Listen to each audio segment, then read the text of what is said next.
अभी हम जिस जगह पर हैं वो वर्तमान बिहार शरीफ का दिखाते हैं। लिखा हुआ है इब्राहिम वया का मकबरा, यही है बिहार शरीफ में, नालंदा जिला का। तो उस वक्त जो है हजरत जो अपना लश्कर लेकर आए तो उन्होंने ही बिहार शरीफ को पूरा फतह किया है जंग करके। किसको हराए नाम ठीक से याद नहीं है। राजा बिरथल बताया जाता है। इसकी क्या आवश्यकता है? हमको लग रहा ये है तो कि मकबरा में घंटी हो सकती है। इसको दिखाइए, मकबरा में यह घंटी का प्रतीक है। ये घंटी होगा। उस जंग के बाद जो है हजरत जो है बाद में फिर शहीद हुए उसी जंग के दौरान। लड़ाई में सैयद इब्राहिम मलकी की हत्या होती है, लड़ाई में मारा जाता है। बाद में यहीं बगल में ये मकबरा बना हुआ है सैयद इब्राहिम मलकी का, यहाँ आकर के दफनाया जाता है उसे। इस मगध के क्षेत्र में, पुराना मगध, जब चंद्रगुप्त का शासन काल रहा है,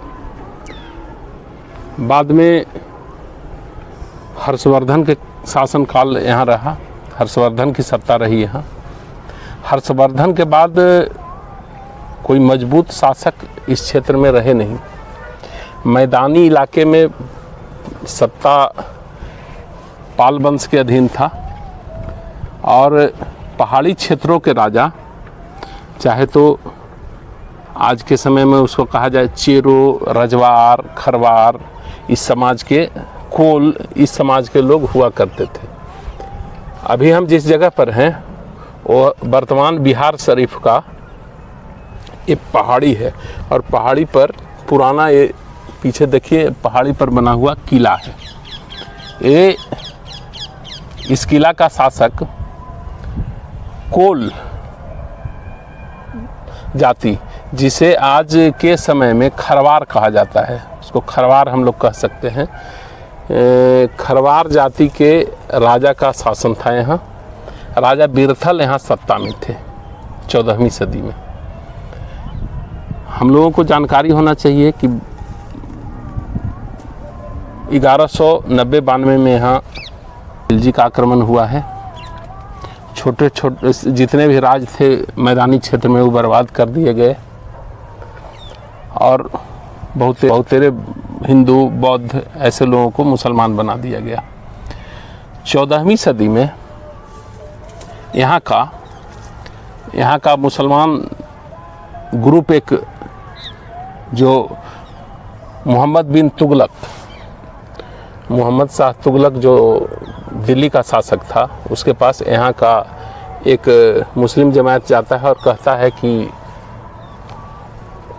बिहार शरीफ का राजा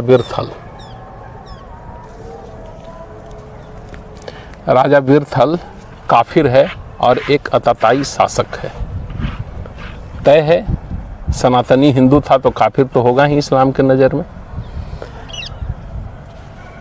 मोहम्मद शाह तुगलक अपने एक सूफी संत सैयद इब्राहिम मलकी, जिसको सेना दे करके सैयद इब्राहिम मलकी को कहा जाता है कि आप उस बंगाल के उस अताताई सत्ता को समाप्त कीजिए और आपको बंगाल का राज्यपाल नियुक्त किया जाता है,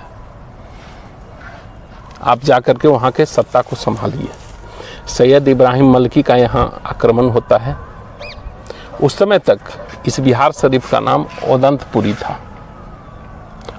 ओदंतपुरी के नाम से ही जगह फेमस था।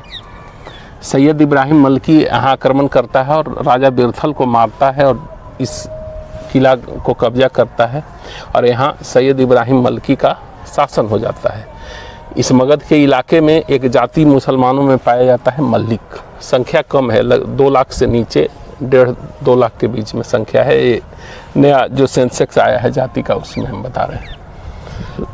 सैयद इब्राहिम मलकी को अपना पूर्वज मानता है मल्लिक समाज। बाद में बंगाल जीत के क्रम में सैयद इब्राहिम मलकी सासाराम पहाड़, जहाँ चेरो राजा थे, चेरो जिसको आज जनजाति कहा जाता है, आदिवासी कहा जाता है, चेरो शासक को परास्त करके सासाराम का किला जीतता है और उसी लड़ाई में सैयद इब्राहिम मलकी की हत्या होती है।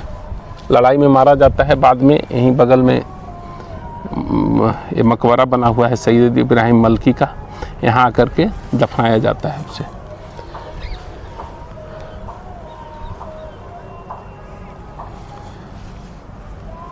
ये अपना हम लोग जो एक बात कहते हैं,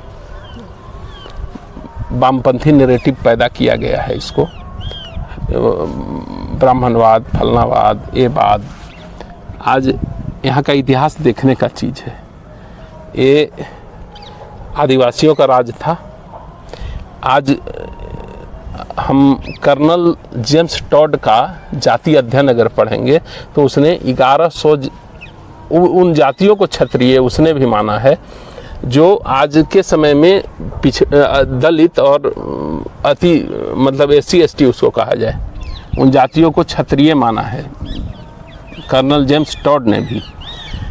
आज चेरो, रजवार, खरवार, इन जातियों की जो सत्ता थी, ये तय है कि 14वीं 15वीं सदी में इन लोगों का सत्ता छीना गया है, जमींदारी छीना गया है। ये ऐतिहासिक सत्य है।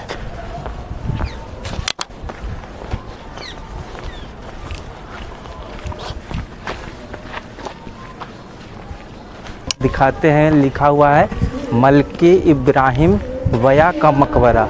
यही है बिहार शरीफ में, नालंदा जिला का। जो मोहम्मद जियाउद्दीन जी इस मकबरे का इतिहास खुद बताएंगे। बताइए मोहम्मद सैयद इब्राहिम मलकी के बारे में। हजरत जब आए थे यहाँ तो पूरा जो ये इलाका है पूरा जंगल था, और उस वक्त बादशाह तुगलक के वक्त में किसी और का हुकूमत था। तो उस वक्त जो है हजरत जो अपना लश्कर लेकर आए तो उन्होंने ही बिहार शरीफ को पूरा फतह किया है जंग करके। किसको हराए? बादशाह तुगलक के वक्त का ये मकबरा बना हुआ है। यहाँ कोई होगा ना, उनका नाम ठीक से याद नहीं है। राजा बिरथल बताया जाता है। उस जंग के बाद जो है हजरत जो है बाद में फिर शहीद हुए उसी जंग के दौरान। तो इनका जो मकबरा बना हुआ है बादशाह तुगलक के वक्त का बना हुआ है। अच्छा। हजरत के जो उस्ताद हैं उस तरफ छोटा एक गुंबद है, वो हजरत के उस्ताद हैं जिनसे उनका क्या नाम था? हजरत मौलाना मुबारक करीम रहमतुल्लाह अलैह। ये जो देखिए, ये जो ईंट का स्ट्रक्चर है जी, ये नालंदा के खंडहर से मिलता जुलता है। हाँ, तो उस समय का तो बना हुआ नहीं है ना, इससे पुराना बना हुआ ही है। 750 साल से ज्यादा हो चुका है लेकिन सैयद इब्राहिम मलकी 14वीं सदी में यहाँ आए हैं। 600 साल हो रहा है। 600 नहीं, सैयद इब्राहिम मलकी 14वीं सदी में बना है। ये स्ट्रक्चर देख करके लगता है कि उससे और 400-500 साल पुराना स्ट्रक्चर है, देखने से लगता है। और पुरातत्व वाले देखिए इतना चौड़ा दीवार पहले नहीं बनता था, उस समय का बना हुआ नहीं है। इतना चौड़ा दीवार, ये 8वीं 9वीं शताब्दी का स्ट्रक्चर है। मारे गए। उधर क्या था? उधर ऐसा बताया जाता है। नहीं, उसमें एक सुहानी बिटिया का मजार है और एक हाथी और एक घोड़ा का मजार है। वो जो छोटा दो जो बना हुआ है ना, टूटा हुआ। अच्छा। उसी में एक में 2 मजार है, एक घोड़े का और एक हाथी का, और एक में सुहानी बिटिया का। उसके अंदर बना हुआ है जी। लेकिन स्ट्रक्चर उसी पहले जिस राजा को जंग में फतह किए उस राजा का ही किला रहा होगा।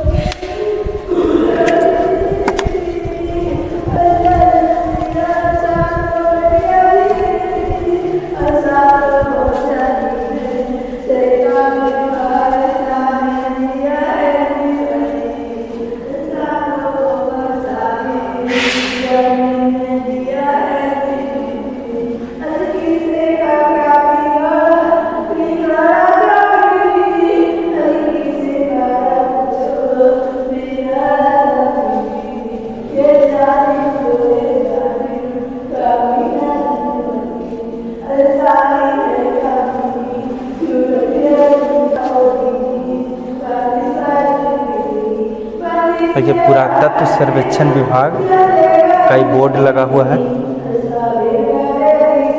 आर्कियोलॉजिकल सर्वे जिसको बोलते हैं। ये ऐसा प्रतीत होता है कि मेन इब्राहिम मलकी का सैयद इब्राहिम मलकी का ही है, और वो हाँ, लगता है उनके पुत्र का। उनके 5 बेटे थे, 1 2 3 4 5 पांचों बेटा का साथ में। तो एक बार इसके आर्टिकल इसको दिखलाइएगा तो इसका जो लगभग जो स्ट्रक्चर है वो हिंदू मकबरा में सीधे एक इसकी क्या आवश्यकता है? हमको लग रहा ये है तो कि पूर्व- मकबरा में घंटी हो सकती घंटी हो सकती है। है। इसको दिखाइए, मकबरा में यह घंटी का प्रतीक है। ये घंटी होगा।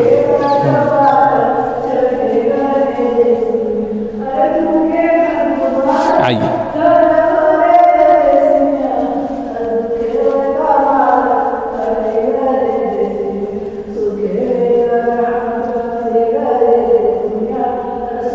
और इसका जो स्ट्रक्चर है लगता है लाल पत्थर का बना हुआ है।